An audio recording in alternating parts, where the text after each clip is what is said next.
Is it you fuck why tandem die on is it you see on is it you see on fuck why tandem die on fuck why is it you see on fuck why tandem die on fuck why on this bitch I should out the ring why was that I want this bitch I should out the ring.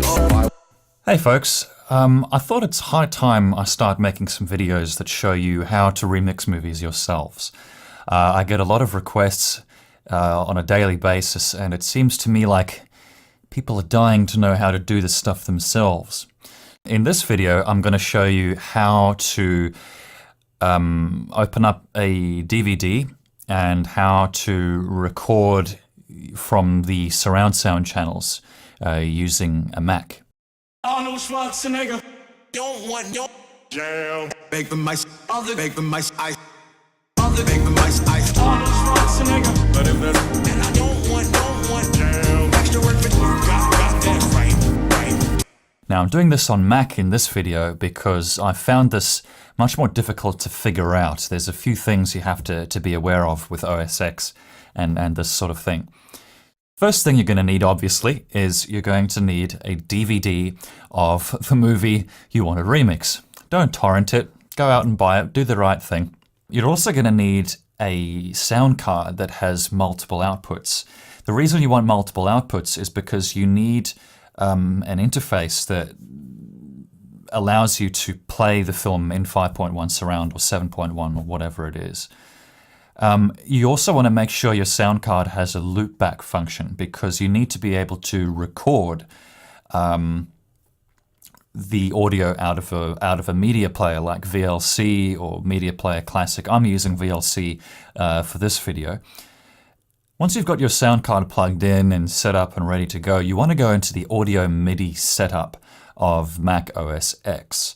This is the kind of universal control center in OS X of all your audio routing and MIDI setup and inputs and outputs and that sort of thing. So it's in audio MIDI setup that you're going to select that you do want to have 5.1 surround on your Mac, and you're then going to have to route the individual surround channels to the outputs of your sound card. Now, it may seem redundant that we're setting up outputs because we're not actually really outputting from the sound card to surround sound speakers.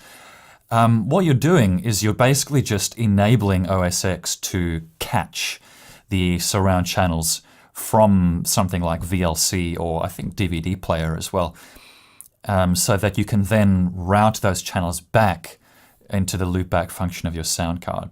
I go into the mixer controls for the sound card and I make sure that the output channels are routed to the loopback channels of the sound card, so that when I record in Audition, I just have to go into Audition settings and tell it to record from channels 7 and 8, which are the loopback channels of the sound card.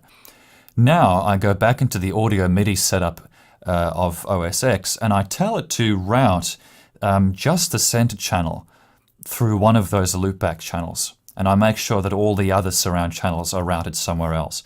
What I'm always looking for is vocals that have a certain note to them, a certain harmonic quality, so I don't have to do any tuning or anything that's going to make the vocals sound artificial.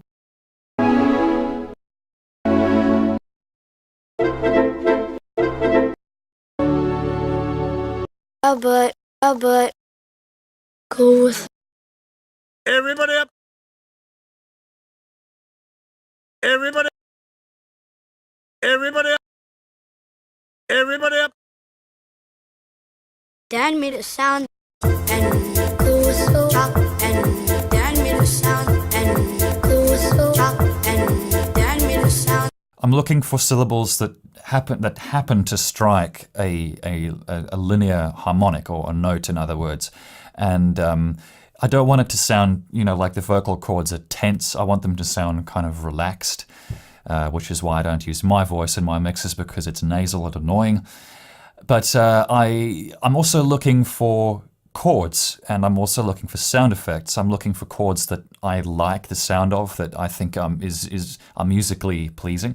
And I'm looking for sound effects that are free of background noise and free of other noise that I would otherwise have to go in and manually remove. There is the odd occasion where a vocal has, strings in the background, or a humming noise from a bit of Foley or something like that.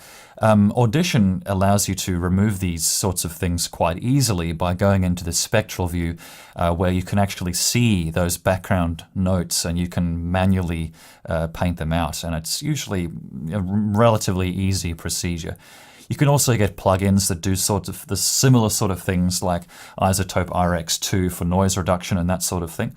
But I tend to shy away from noise reduction plugins because I find they kind of deteriorate the sound more than anything else. Once I've got all my samples, it's now just a case of going into FL Studio or Ableton Live and piecing them together in a way that makes sense. I can't really tell you how to make music. I can't really tell you how to piece sounds together in a musical way. It's really just something you have to feel out, and I do emphasize the word feel. I don't think you should think music into existence. I think you should kind of let it come together in its own way. Michael Jackson once said, you need to get out of the way of the music, and I think it's a very good little comment. I certainly agree. 戻り事を働かなきゃな。